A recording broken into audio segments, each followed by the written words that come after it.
在没有使用手机的时候，手机会自行的开启相机功能，开始录影。录音是一件多可怕的事情呢？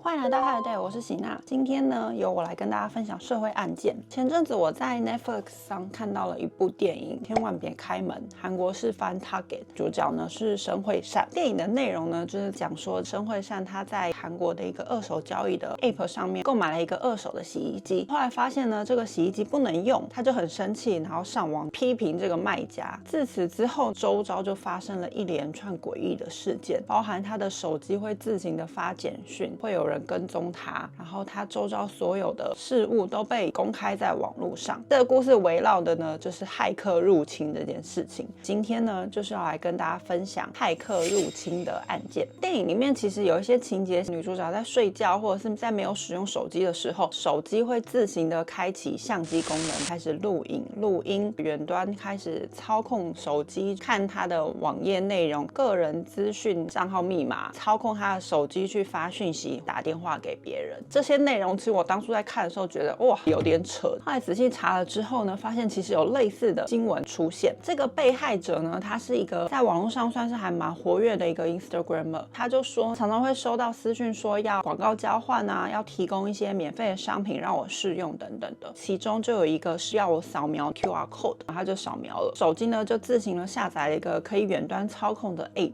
在他不知情的状况之下，在那之后呢，他所有的手机资讯都被窃取，会在他睡觉的时候开始拍照，开始录影。后来就接到了一些恐吓的讯息来说，我这边握有你私生活的影片、照片，拿钱来跟我交换这样子。那这个远端操控 App 它到底实际上是怎么样执行呢？趁被害者睡觉或者手机没有在使用的状况之下，他就开始远端操控他的手机。在远端操控的时候呢，电池会下降的比一般还要快，因为这几年开始手机功能都很好，所以其实电池不太会下降到那么容易发现的状况。后来警方在调查的时候就发现说，当你的手机被远端操控的时候，本人其实很难察觉的。这个案件的加害者呢，其实他联络了非常多的 Instagrammer， 就是网络上的网红，甚至有个最新找到的一名被害者是一名男生的 Instagrammer。他说呢，他当时也有说要广告交换，然后叫我扫描 QR code， 但是因为我的手机不知道为什么没有办法下载那个软体，我就跟对方说我扫了 QR code， 可是那个网址我没有办法打开。对方甚至还寄了一只新的手机给我，要我用那个手机处理业务等等的。警方就去追查这个加害者到底是谁。可是其实这个加害者呢，他是透过另外一名韩国经纪人去处理这个业务，所以就联系到这个韩国经纪人，对方说他是中国的经纪公司，请他处理在韩国业务。实际上呢，我是有见过他本人，是一个很年轻的女生，她就有拿出名片，还秀出中国的一些新闻报道，讲说她是一个新创公司，然后是一个网红经纪公司等等的。看到那个新闻报道跟她的名片，就不疑有他，开始帮她处理接洽韩国这些网红。后来呢，就有个节目实际搜寻到他说的这个中国新闻报道的记者，这个记者就说他记得这个人，那他说这个新闻版位呢，算是就是个人自己为了宣传买的新闻版位这样子。那报道内容也不是在宣传他的事业，记者的意思是说呢，基本上这种个人出资的报道就是为了之后要谈生意用的。后来这个节目组呢，就真的也飞到了中国去找这个源头的中国公司，是位于厦门，那也真的是有登记地址的公司。实际到了这个办公室呢，发现规模非常的小，而且也不是什么网红经纪公司，是处理别的业务，而且呢也联系不到这个中国的年轻女生。加害者呢就不了了之，找不到这个人。其实有非常多类似相关的这种手机骇客的案件，去追寻那个 IP 位置的源头都是在国外。警方说这个手机骇客的案件其实非常难找到犯人。后来呢，我就上网查到了一个节目，他就找来了实验组一对年轻的男生跟女生，让他们的手机去下载这个远端操控的 App，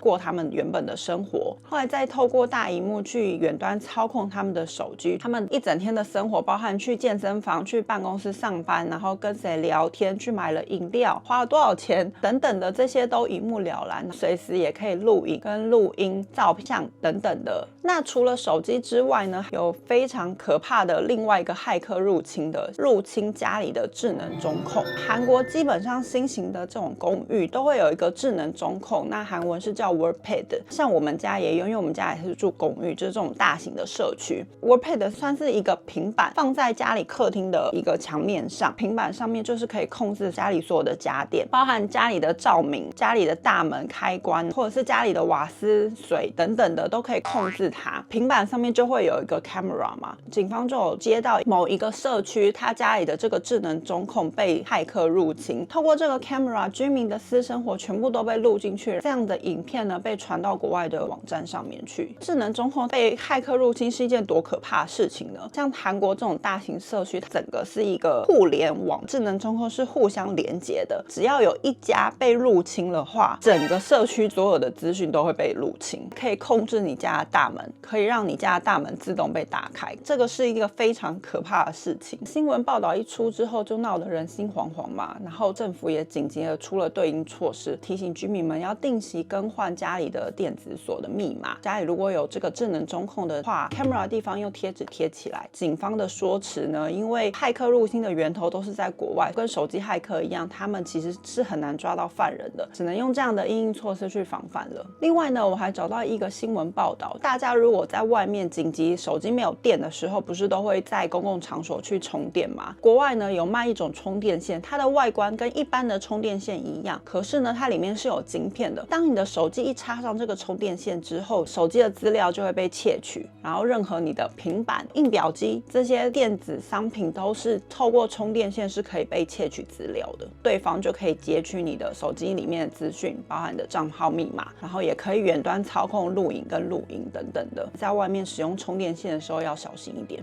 以上呢就是跟大家分享很短的骇客入侵的几个案件，希望大家会喜欢咯。那如果喜欢我们的影片的话，记得订阅 Higher Day 频道，并且开启小铃铛。我是喜娜，大家下次见咯，拜拜。